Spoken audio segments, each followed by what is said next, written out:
It's time for Seen and Unseen, where we explore the stories behind the headlines. And for that, we turn to Fox News contributor Raymond Arroyo. All right, Raymond, let us start with this piece in The Atlantic, where the writer is attempting to villainize those who pray the rosary. I've heard it all. Laura, Daniel Panetton penned a piece titled, "How the Rosary Became an Extremist Symbol." Stay with me. The Atlantic later altered the title, but it reads this way: "The battle beads culture of spiritual warfare permits radical traditional Catholics literally to demonize their political opponents and regard the use of armed force against them as sanctified. The sacramental rosary isn't just a spiritual weapon, but one that comes with physical ammunition." Now, Laura, are Catholics out strangling people with rosary beads, or are they loading rosary beads into cannons and firing them on pagans? I don't think so. I couldn't find one case where either thing happened. Not once. Well, Raymond, just because of that article, you sent it to me or I sent it to you last night. Yeah. I had the kids. We did all 5 decades of the rosary last night, and I think it's been quite a while since I've done that. So what I'm saying is I'm looking at the glass half full. Because they demonized the rosary, I felt that must be something I should be doing more of. So that's what they're right. It is a spiritual weapon to combat the devil. And look, Christians have been praying this for centuries, and it's just a scriptural recitation and meditation, very structured, using the Our Father, Hail Marys. But here's the point.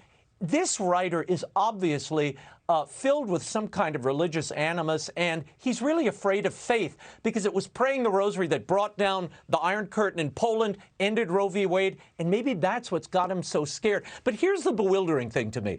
The Atlantic is demonizing Catholics for praying the rosary, while we have a high-profile stabbing of renowned author Salman Rushdie, which increasingly appears to be religiously motivated, and everyone is suddenly utterly confused.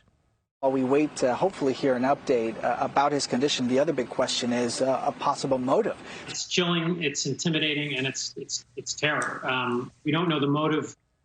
What could the motive be, Laura? What could have provoked suspect Hadi Matar to stab Salman Rushdie? Matar's own mother, by the way, says he was a Shiite and is a Shiite, and after spending a month in Lebanon, became very moody and more religious. Might the fatwa the Iranian government pronounced on Rushdie have been a contributing factor? I mean, his spokesman for the Iranian Foreign Ministry, who says Rushdie brought the attack upon himself. کسی در این ارتباط حق نداره جمهوری اسلامی ایران رو متهم بکنه.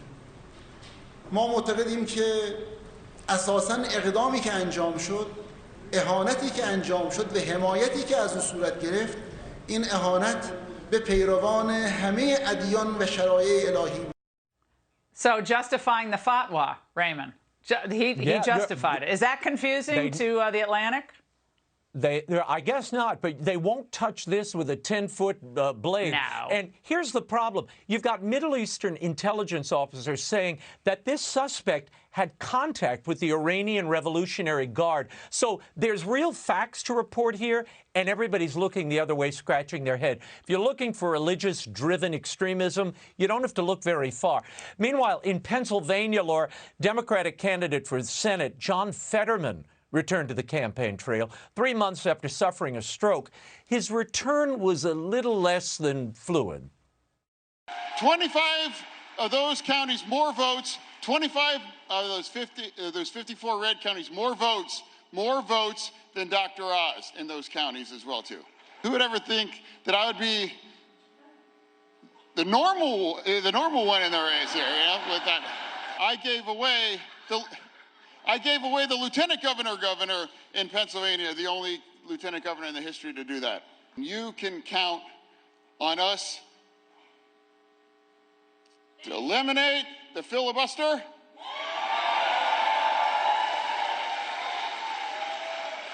Eliminate the filibuster, and let's get some stuff done for America. If you come out and step with us, we will be able to stand with you in D.C. Poor guy. I mean, look, he suffered a stroke. He's back on the trail. But after Joe Biden, John Fetterman looks like Churchill. But he's obviously struggling with syntax, Laura. And you might say even his supporters told ABC News they found him wandering. One of them said he lacked energy. He should be focused on his health here. For the good of the party, for the good of his reputation, maybe it's time to step away from the trail rather than lean into it. Well, the whole costume with the hoodie and the sweatpants, I mean, the whole...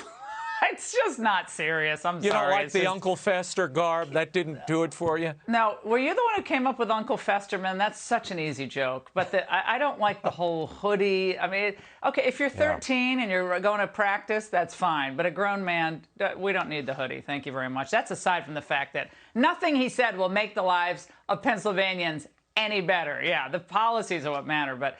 No, Oz has got to close this gap, and the people of Pennsylvania can do a lot better. Raymond, thank you. Great to see you tonight.